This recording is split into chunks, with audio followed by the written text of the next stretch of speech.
from 42 million Americans and 16 million children. There's nothing to be optimistic about relative to the cruelty and the pain that Donald Trump and Republicans continue to inflict on the American people. There's nothing to be optimistic about when it comes to the fact that Donald Trump shut the government down. They're forcing hundreds of thousands of people to be out on furlough or to work without pay. They refuse to address the health care crisis that Republicans have created. In a year where they enacted the largest cut to Medicaid in American history, hospitals, nursing homes, and community-based health centers are closing because of Republican policies all across America. The country is facing the possibility of a $536 billion cut to Medicare at the end of the year if Congress doesn't act. And Republicans are refusing to extend the Affordable Care Act tax credits because they would rather gut the health care of the American people. There's nothing to be optimistic about because of what Trump and Republicans have done to this country. They've gone way too far, and the American people know it, and the results today are going to decisively reflect that fact.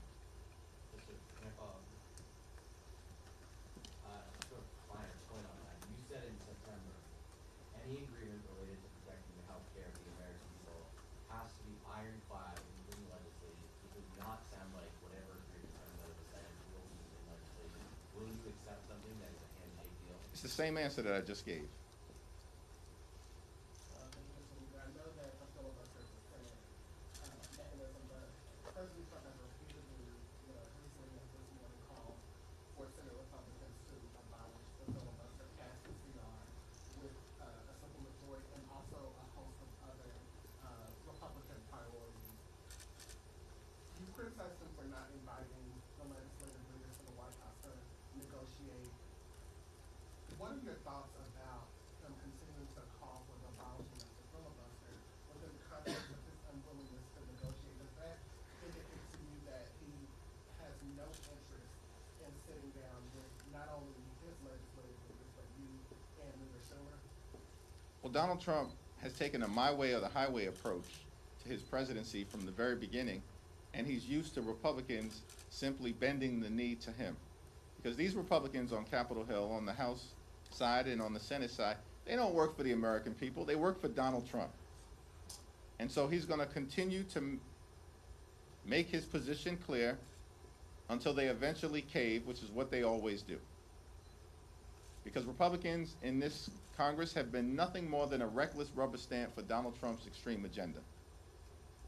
And Donald Trump keeps making the point that Republicans have shut the government down, and they're the only ones that have the power to open it up. Republicans who have complete control of the House, the Senate, and the presidency. Republicans who are the ones who passed the one big ugly bill without a single Democratic vote. We strongly oppose their one big ugly bill. They passed it on their own because they have complete control of government. And in that one big ugly bill, they enacted the largest cut to Medicaid in American history, ripping health insurance away from 14 million Americans. And at the same time, they cut $186 billion from SNAP. That's the largest cut to nutritional assistance in this country's history. They literally, in July, ripped food from the mouths of hungry children, seniors, and veterans. And all of this was done so that Republicans could provide massive tax breaks to their billionaire donors in their one big ugly bill. And they did it on their own, my way or the highway, in terms of jamming extreme Republican ideology down the throats of the American people. And so Donald Trump expects to see more of the same from the puppets that are Republicans in the House and the Senate. You said that Republicans always cave. Leader Stone said that the votes are there to abolish the filibuster. Are you saying that ultimately Donald Trump's request or demand will win out? If history is any indication, ultimately, compliant Republicans in the Senate are going to cave to the demands of their puppet master, Donald J. Trump.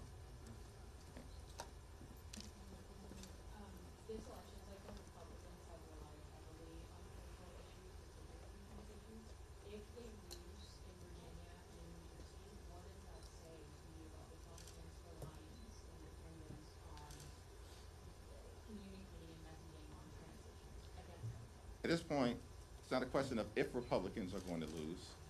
I was in Virginia earlier today. I was in New Jersey over the weekend. I was in California a few weeks ago. They are going to lose because the American people know that Republican policies have failed them. And it starts with the economy, that Republicans promised to lower the high cost of living. But costs aren't going down in America.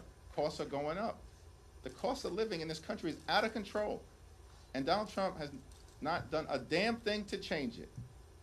And in the midst of this 35-day government shutdown, has spent multiple weekends on the golf course,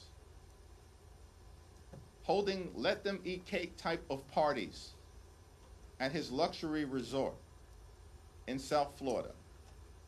Found $40 billion to bail out a right-wing wannabe dictator in Argentina, and yet Donald Trump can't find a dime to extend the Affordable Care Act tax credits or provide nutritional assistance to hungry children in America to ensure that they can put food on the table. The American people are smart. They see all of this happening in real time. And of course, what Republicans always do is try to distract the American people, as they've done in New Jersey and Virginia, and it will not be successful. It's over for these people. And we're going to see it today, and we're going to see it during the midterm elections next November. At this point, is a record-breaking shutdown a pattern of the Trump administration? It was a 35-day government shutdown during the first Trump administration. This is day 35 of the Trump Republican shutdown. Donald Trump and the Republicans cannot govern. These people are deeply unqualified. And they spent all of last year lying to the American people that they were going to lower the high cost of living, while at the same time distancing themselves from Project 2025. But they've spent all of this year doing nothing to lower the high cost of living. In fact, costs are going up, not down, while they spend all of their time, Republicans spend all of their time implementing the extreme, toxic Project 2025 agenda, including, by the way, as part of Project 2025, ripping away nutritional benefits and SNAP from the American people. I think that's on page 300 or so of Project 2025. Shutting down the federal government, agency by agency by agency, part of Project 2025. Gutting the health care of the American people, as Republicans have done all throughout this year, part of Project 2025. And so the dysfunction, the cruelty, the inability of Republicans to make life better for the American people is, of course, now on full display. And Republicans can't blame anyone other than themselves, because they have complete control of the House, the Senate, and the presidency. Thank you so much.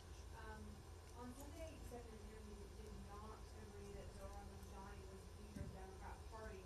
I'm just wondering, do you believe that a Democrat Party embrace of socialism would hurt the party's chance next November? And will there be a Democrat pivot away from Mamdani and more towards the center following today's election? What I made clear is that given the existential nature of Donald Trump, his policies, his cruelty, his failures, the assault on the economy, the assault on health care, the assault on veterans, the assault on farmers, the assault on nutritional assistance, the assault on law-abiding immigrant communities, the assault on the American way of life, the assault on voting rights, the assault on the rule of law, and Donald Trump and Republican assault on democracy itself, that the most significant thing that can be done is for Democrats to take back control of the House of Representatives next year, so we can end this national nightmare and begin the process of marching toward a more perfect union. That's why these elections are going to matter. The midterms will matter. House Democrats will matter in terms of getting this situation turned around. And that's not pillow talk, that's real talk. Yeah,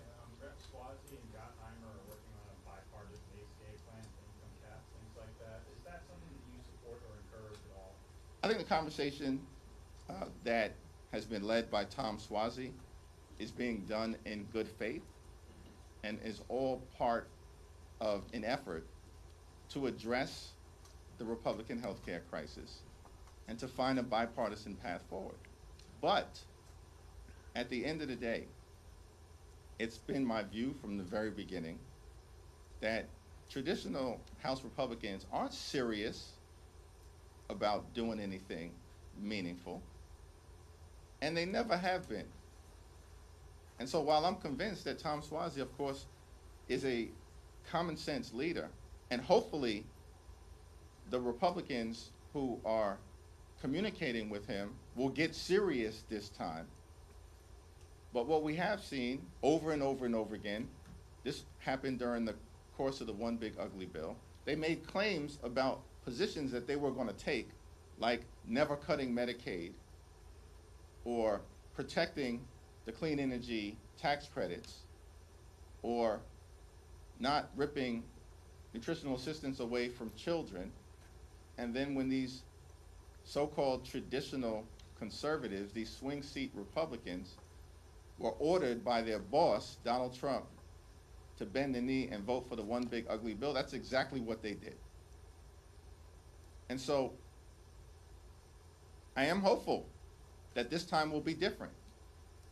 And Tom Suozzi is a great leader and has articulated principles that are designed to try to find a bipartisan path forward in addressing the Republican healthcare crisis, particularly as it relates to extending the Affordable Care Act tax credits. But it seems to me more likely that if there's a bipartisan agreement to emerge, it will emerge from the Senate, not the House. Back up. Leader Jeffries, have the ICE agents who put hands on LaMonica McIver been identified to you? You vowed that have their names. They have not been identified to me yet. As part of the court case, it's our expectation that they will. Thanks. I have a question about California's Proposition 50, and it appears poised to pass pretty comfortably today, and as that momentum has been building the past few weeks, we've seen Democratic efforts in other states reemerge to redistrict, like in Virginia. Has the positive response in California to that effort influenced kind of the efforts of Democrats across the country to go back at, you know, some of these? We've been clear from the very beginning. I said it months ago,